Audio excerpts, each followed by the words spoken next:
Getting back into Pell work for me, so I'm going pretty slow. I'm not doing a lot of really hard shots. I also have a shoulder injury at the moment, so some things will be limited for me.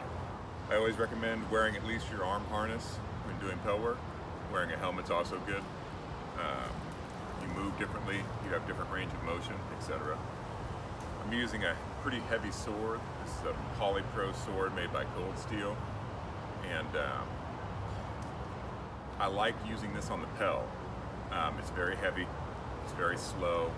It does have a distinct edge, and I do like that because it tells me very quickly if I'm hitting flat, because it will twist in your hand unlike a round stick will. Our swords aren't that consistent, so it's not like I always have a 43-gram sword to fight in a tournament with. This does strengthen my wrist, it strengthens my arm. It does remind me to go, Pell work speed versus I'm in a tournament speed. So I always start out good, comfortable stance, and I will do 25 shots to the 4 major target areas. Onside head, onside leg, offside head, offside leg. And these are just warm up. I'm just putting the stick out. Practicing my return as much as I'm practicing my strike. I like to return parallel to my head to block shots coming in on that side.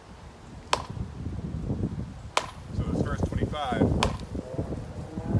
almost no force. Just getting my body worked up, getting warm, feeling if there's any injury.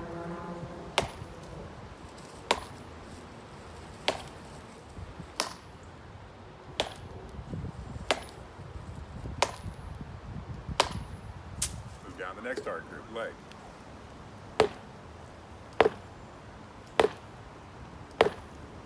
If you can see it, hip rotation on the outswing, hip rotation on the backswing.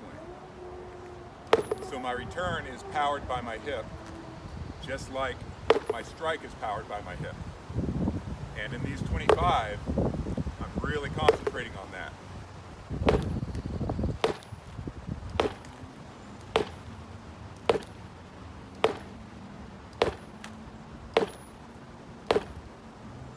Offside.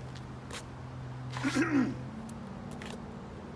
way I throw my offside is I bring my sword across my body, so I'm winding up, hip rotation, and then I'm unwinding as I extend, bringing the sword back.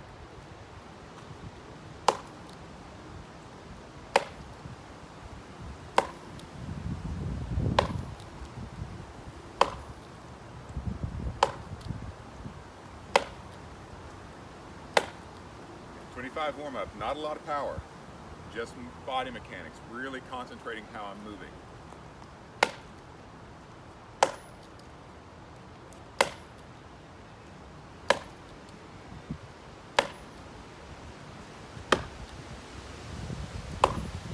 I'm exaggerating that motion.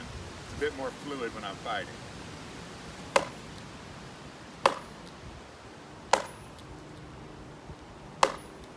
Offside leg is the same. I'm just letting the sword drop on the way out. The return is slightly different. Cross body, throw out, pull back, and I tend to let my sword trail as I bring it back up.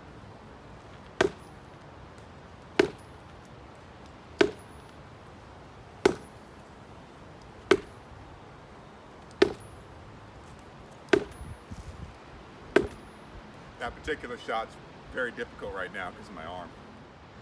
I have noticed when I'm fighting full speed and I'm trying to incorporate this into my Pell work that I do rotate on the balls of my feet more than when I'm doing Pell work. And I tend to be more static on Pell. I'm trying to remember to let my feet rotate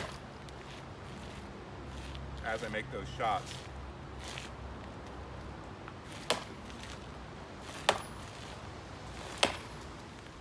That makes it a bit easier on my knees. I'm not having quite so much knee rotation if I allow my foot to turn on the ball as I throw. So 25, 25, 25, 25, 25. That's when I get to 100 before I've even started my routine. But all of those are very light shots. I'm not throwing hard or fast. Then, as I talked about in a previous video, I do a numbers drill that I learned, I think, from Duke Uther, one of his videos. I like this drill a lot because it keeps you thinking while you're throwing your Pell work. So, 6 target areas. 1, 2, 3, 4, 5, 6. Strike number 1, return. Strike number 1 to 2, return. 1 to 3, return. 1 to 4, return. 1 to 5, return. 1 to 6, return. And then you can continue that around the circle. Now we start on 2. 2, 2, 1, 2, 2, 2, 3, 2, 4, 2, 5, 2, 6. Continue around. One thing I really enjoy about this is I'm thinking about my next shot as I'm throwing my first shot. I'm throwing to 3. I know I've got to get ready for 1. 3, 1, 3, 2, 3, 3, 3, 4. Going cross body is especially important because I know I'm not coming here and then going to 3. I know I'm going to the 3 shot. So I begin to move my body. It's hella windy here now. So I begin to move my body in anticipation of that offside shot. 3, 4, 3, 5. Offside shots. 4, 1, 4, 2, 4, 3, 4, 4, 4, 5, 4, 6. Number 5. 5, 1, 5, 2, 5, 3, 5, 4, 5, 5, 5, 6, 6, 6, 1, 6, 2, 6, 3, 6, 4, 6, 5, 6, 6. Great drill. Once I've done a full numbers drill, I'll switch over and use my other hand. And of course, I grew up, fighting right-handed exclusively, aside from Florentine. So obviously my left side is not as well developed or as coordinated, controlled. So I'm doing left-hand stuff very much like I'd be teaching a beginning fighter. Very slow.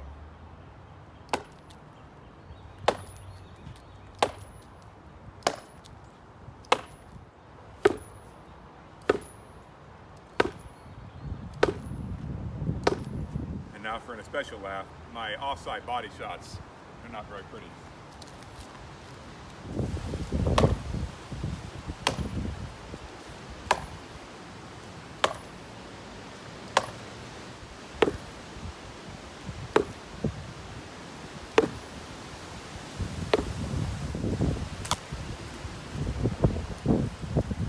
Not be able to have any audio from this, we'll see. One of the shots I'm working on right now is offside to the head on a forward edge.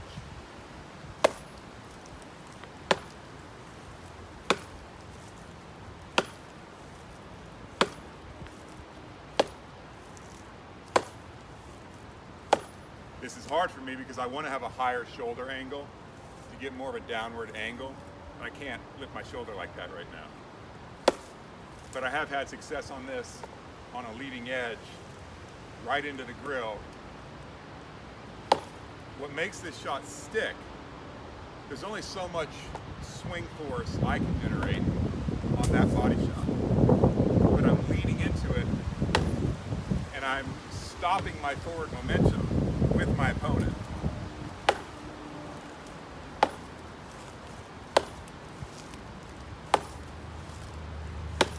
I've seen guys throw this shot where they'll curl back first. That's got a lot of power. It's not as fast.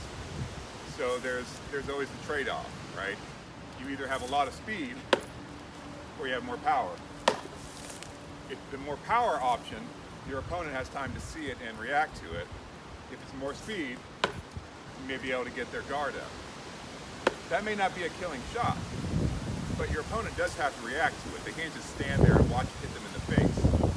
So that will often be a lead-off for me. 1, 2.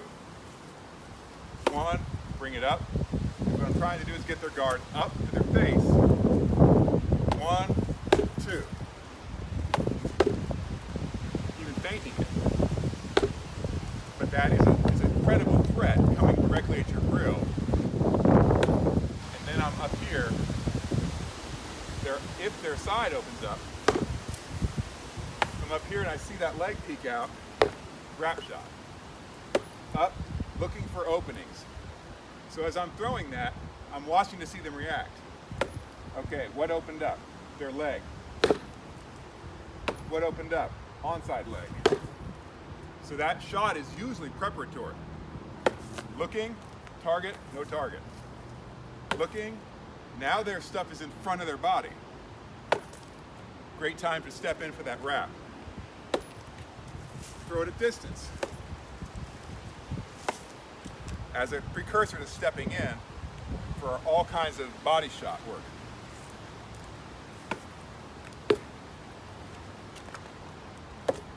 Passing to the right. Passing left. Throw it, wait, follow up. Often when I step in, my opponent will work on my inside leg.